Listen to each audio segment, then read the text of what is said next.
This is question 7 of paper 2 AS 2016 biology. And I'm particularly fond of this question because it relates to a speaker that we had come into school recently.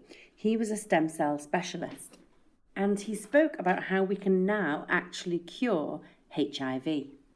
He spoke about how roughly 20% of Northern Europeans have this mutation on their cells, the CCR5 gene mutation. That the HIV virus needs to latch on to 2 proteins, and so if they have this gene mutation, they can only latch on to 1 protein and can't gain entry into the helper T cell.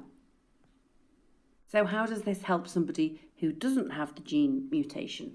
Well, the person without the gene mutation can undergo treatment to ensure that their cells are destroyed. When I say their cells, I mean their stem cells. And then their stem cells are replaced with somebody's who does have the gene mutation, and that way the virus can't enter their cells. They can't then be infected by the HIV virus. Can't imagine the treatment is very nice, but if it's going to save your life, at least you're alive at the end of it. Let's have a read through the question. HIV attaches to specific protein receptor on helper T cells. A low percentage of people have a mutation of the CCR5 gene, which codes for this protein receptor. This mutation results in a non-functional protein receptor. Explain how this mutation can result in the production of a non-functional protein receptor. This is a standard question. The context may change, but this comes up year on year. Yet less than 50% of students got 2 marks or more. So we're going to start off by saying that the mutation is a result in the change of the DNA base sequence. You were allowed to give a named change, for example, deletion, substitution, addition, or whatever, but you needed to specify of the DNA base sequence. This would then result in a change in the amino acid sequence. At this point, this is where it started to go tragically wrong for a lot of students, because a lot of students started writing about different amino acids being formed, or that there was a change in the amino acid coded for. So just to recap on that point, they wanted the idea that if there was a change in the DNA base sequence, there would be a change in the amino acid sequence, not a change of amino acids or new amino acids arising. For the 3rd mark, they then wanted you to mention that a change in amino acid sequence would alter the position of hydrogen bonds, and that in turn would change the tertiary structure of the receptor, and that was the 4th mark.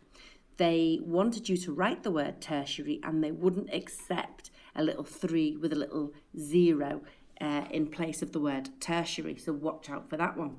So that sequence of 4 marks, I would say, is definitely worth getting down in a flowchart on a revision card and just being able to recount that, because they'll give you that in lots of different contexts.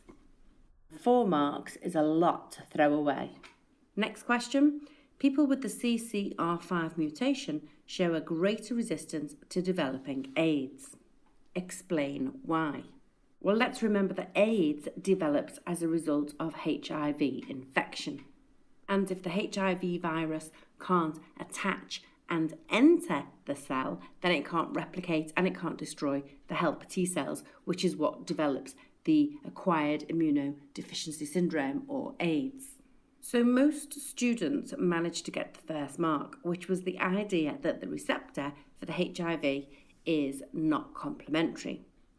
But only 10% of students went on to explain and get the 2nd mark, that then meant that without entry, the HIV virus couldn't replicate or it couldn't destroy the helper T cells. So at this point, I think you needed to be guided by the number of marks available for the question. And right here, there are 2 marks. And clearly, just by saying that the receptor isn't complementary isn't enough to give you those 2 marks. And the last part of the question, the frequency of the CCR5 mutation is highest in Europe. Scientists have collected data on the history and the number of HIV infections in Europe. Using these data, scientists have concluded that the high frequency of the CCR5 mutation is not due to natural selection in response to HIV. Suggest 2 reasons why scientists reach this conclusion. 2 marks. Now, the fact that the question is asking you to suggest means that you're not meant to know the answer to this.